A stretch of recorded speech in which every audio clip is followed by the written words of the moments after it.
everyone, welcome back to my channel Shreya's Vlogs and my new another vlog video. আশা করি ঠান্ডার মধ্যে তোমরা অনেক ভালো আছো। ঠান্ডায় আমার একটু হালাত খারাপ হলেও আমি মোটামুটি ভালোই আছি। তারিখটা হলো 14/12/2023। এই দিনটা সকাল সকাল উঠে আমি কাঁপতে কাঁপতে স্নান করার পরে বসে যাই মেহেন্দি করতে। আমার টাইম ছিল সকাল 8টা, কিন্তু অনেকটা ঠান্ডা পড়ার জন্য একটু লেট হয়ে যায়। এটা যখন আমার বাড়িতে এসে পৌঁছায় প্রায় 10টা বাজে। এতেই আমার অনেকটা সুবিধা। আর এটা হচ্ছে আমার মেহেন্দির ফুল। প্রায় 2 থেকে 3 ঘন্টার মধ্যে আমার মেহেন্দির ফুল লুকটা কমপ্লিট হয়ে যায়। তো আর হাতের কাজ নিয়ে তো কোনো কথা বলারই নেই, তুমি দেখতেই পাচ্ছ তোমরা যে হাতের কাজটা দিদিভাইয়ের কতটা সুন্দর। আর সামনে লেখা হচ্ছে বিশ্বদীপ। তোমরা যদি দিদিভাইটার সাথে কন্ট্যাক্ট করতে চাও তাহলে আমি অলরেডি একটা শর্টস আপলোড করে দিয়েছি, তো শর্টসে দেখে দিদিভাইয়ের নাম্বারটা নিয়ে নিতে পারো। দুটো হাতে আমি সেম ডিজাইন চেয়েছিলাম আর দিদিভাইটা সেটাই করে দিয়েছে। সব থেকে বড় কথা হচ্ছে আমার হাতটা প্রচন্ড সরু ছিল, আর সেই জন্য দিদিভাইটা নিজে থেকে ভরার ডিজাইন করে দিয়েছে। আমি একটা অন্য ডিজাইন চুজ করে রেখেছিলাম, কিন্তু ডিজাইনটা খুব একটা ভালো লাগছে না দেখে দিদিভাইটা এই ডিজাইনটা করে দিয়েছে যাতে হাতটা ফাঁকা ফাঁকা না লাগে। লাস্টের ফিনিশিংটা দারুণ ছিল। হাতে আরো কিছুক্ষণ স্টে করাতে পারলে মেহেন্দির কালারটা আরো ডার্ক আসতো, তবে সেটার হয়ে ওঠেনি একটা কারণের জন্য। আর এদিকে দেখো আমার হলুদের প্যান্ডেল চলছে আর ওইদিকে ব্যাকগ্রাউন্ড তৈরি হচ্ছে। একটা সুন্দর ব্যাকগ্রাউন্ড আমি চেয়েছিলাম যেটা তোমরা হলদিতে দেখতে পারবে। আর সন্ধে হয়ে যাওয়ার ঠিক পরেই যে রিচুয়ালসটা শুরু হয়, মানে আনন্দ নাড়ু রিচুয়ালস, সেটা শুরু হয়ে গিয়েছিল। এদিকে দেখো মা সবকিছু ঠিকঠাক করে দিচ্ছিল।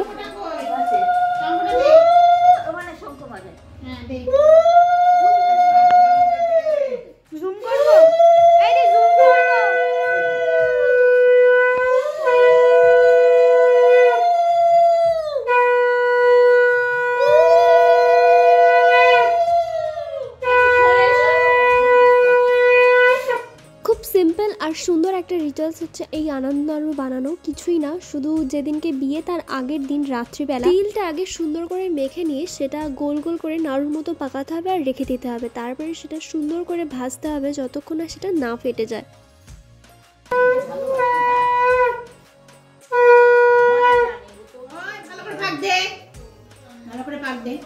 আনন্দ করে নাড়ু পাকাতে হয়। আমি করবো, আনন্দের নাড়ু আমি করবো না, ছেলেরা হাত দেবে না, ছেলেদের হাত দিতে নেই, মেয়েরা সবকিছু। প্রথমে তো মাও জানতো না যে কি করে কি করতে হয়, তারপরে আমার ঠাম্মাও বেছে নেই। আর তো আর যে রিলেটিভসরা আছে তাদের কাছে যে জিজ্ঞেস করে জানা যায় যে আমাদের আনন্দ নাড়ু এই রিচুয়ালসটা আছে, তো সবার কাছে সবটা। আর এই যে আমার পাশে যে দিদাটা বসে রয়েছে সেও আমাদের অনেকটা হেল্প করে দেয়। এই দিদাটা আমার ছোটবেলার থেকেই ভীষণ প্রিয় একটা দিদা। ছোটবেলায় এই দিদাটার বাড়ির থেকে আমি আসতেই চাইতাম না, যতদূর মনে পড়ে। আর দিদাটা আমাদের বাড়িতে প্রায়ই আসতো, বড় হওয়ার সাথে সাথে আর দেখা হয় না। আর বিয়ের সময় এলো, এসে এত কিছু করে দিয়ে গেছে। এই দিদাটা না আসলে হয়তো এত কিছু এত তাড়াতাড়ি সম্ভব হতো না। যাই হোক, নাড়ুগুলো পাকাতে গিয়ে আমার নেল এক্সটেনশন করা নখের মধ্যে সমস্ত নাড়ুগুলো চিপকে চিপকে যাচ্ছে। যেহেতু একটুখানি নরম ছিল নাড়ুগুলো, তো সেই জন্য অনেকটা করার পর রেখে দিতে হয়েছে খানিকক্ষণ যাতে নাড়ুগুলো বেশি ফিটে না যায়। আর এসব কিছু করতে করতে তো আমার চোখ মুখের হালাত একদম খারাপ হয়ে গেছে। তোমরা দেখতেই পেলে, না কোনো সাজ না কোনো কিছু, ওইভাবেই বসে পড়েছিলাম নাড়ু তৈরি করার জন্য। মুখের পিম্পলস গুলো এত পরিমাণে ডিস্টার্ব করছিল বিয়ের আগে, জানি কি একটা মাখার কারণে আমার মুখটাই পুরো র্যাশে ভর্তি হয়ে গেছিল। সারা মুখের স্কিনটা পুরো পুড়ে যাওয়ার মতনই হয়েছিল। কোন একটা ক্রিম আমি মেখে ফেলেছিলাম যার জন্য আমার এই অবস্থা হয়েছিল। তো তোমাদেরকে আমি একটাই কথা বলবো, তোমরা যেন কেউ বিয়ের আগে মুখে কোনো রকম এক্সপেরিমেন্ট করো না।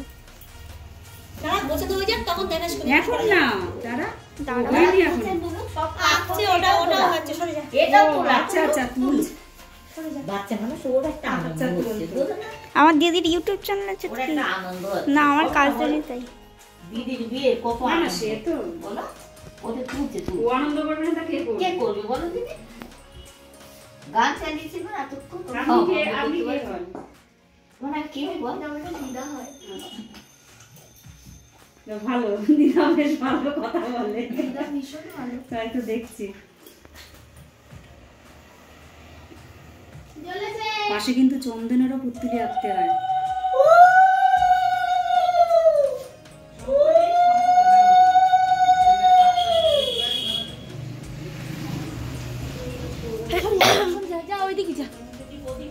হ্যাঁ হ্যাঁ, মনে হয় ওইটাই প্রদীপ তেল টানবে তো।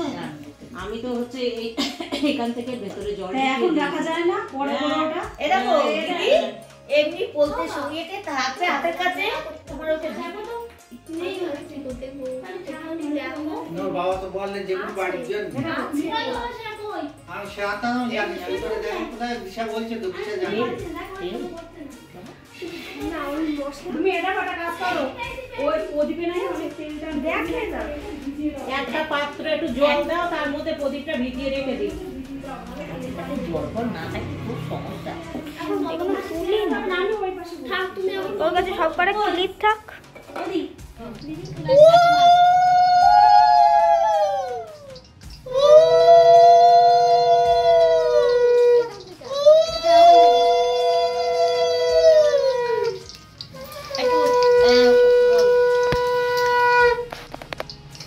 একটু লাল লাল হোক, একটু নাহলে ভেঙে যায়। হ্যাঁ, এবার একটু লাল লাল হোক, তারপরে পায়ে ব্যথা না, পায়ে নরদিকে ওই জল টল ঢেলে যাবে। আমরা একটু ভুল ত্রুটি পড়াশোনা করে দিতে পারবো, কিন্তু টাকা জিনিস তো। আমি ক্যামেরা ভালোবাসছো না? মানে হয়েছে বল। না, এই লাল হয়ে গেছে। আমার সোনার হাতে একটা ফাটা ভালো। ফাটা ভালো? হ্যাঁ, কাটতে হয়, ফাটা হয়। বাবা, এসব তো জানি না। ওই তো ফেটেছে। সব ফেটেছে। আমার সোনার ফাটা না। আচ্ছা। কে ভাবছে দেখতে পাই তো? ফেটেছে, চোখেই যাচ্ছে। হ্যাঁ। দিশা খুব ধীরস্থির, তাই না? মেয়েটা না একটু ইয়ে হয়। এদিকে সবাই আনন্দ করতে করতে বরণ ডালা সাজাচ্ছিল, আর এদিকে দেখো আমি এইগুলো সবে মাত্র দিলাম, এখনো লাল লাল হয়নি, কিছুটা লাল হলে তুলে নিতে হবে। যেমনটা আমার পাশের থালায় রাখা আছে। তারপর সমস্ত নাড়ুগুলো একটা মাটির হাড়ির মধ্যে রেখে একটা লাল কাপড় দিয়ে ঢেকে রাখতে হবে। দিরাগমনে আসার পর ওই হাড়ির মুখটা খুলে নিতে হবে, এটাই হচ্ছে এর নিয়ম। রাত যখন 11টা বাজে তখন আমি আর একটা দিদি মিলে বারান্দাতে আলপনা দিতে আসি। কালকে সকালেই হবে এখানে কাজ, আর ঘরটা এখানেই পাতা হবে। বুঝতেই পেরেছিলাম যে কাজটা করতে অনেকক্ষণ সময় লাগবে, তার জন্য খেয়ে দিয়ে এসে বসেছিলাম আলপনাটা তৈরি করতে। আর আলপনাটা এখনো মানে পুরো কাজটা হয়েছিল ফেব্রিকের ওপরে, যার জন্য জিনিসটা উঠে যায়নি। আর রাত 1টা অবধি এটা কমপ্লিট করতে সময় লেগে যায় আমাদের। সারাটা দিন অনেক কষ্টের পর এটা করতে আমার অতটা মন লাগছিল না, সেই জন্য টেরে বেঁকে গিয়েছে, যেটা দেখতেই পাচ্ছ। আর এটা হচ্ছে ফুল লুক, কেমন হচ্ছে অবশ্যই কমেন্টে জানি। ব্লগটা ভালো লাগলে একটা লাইক আর সাবস্ক্রাইব করতে ভুলো না। আজকের মতো টাটা।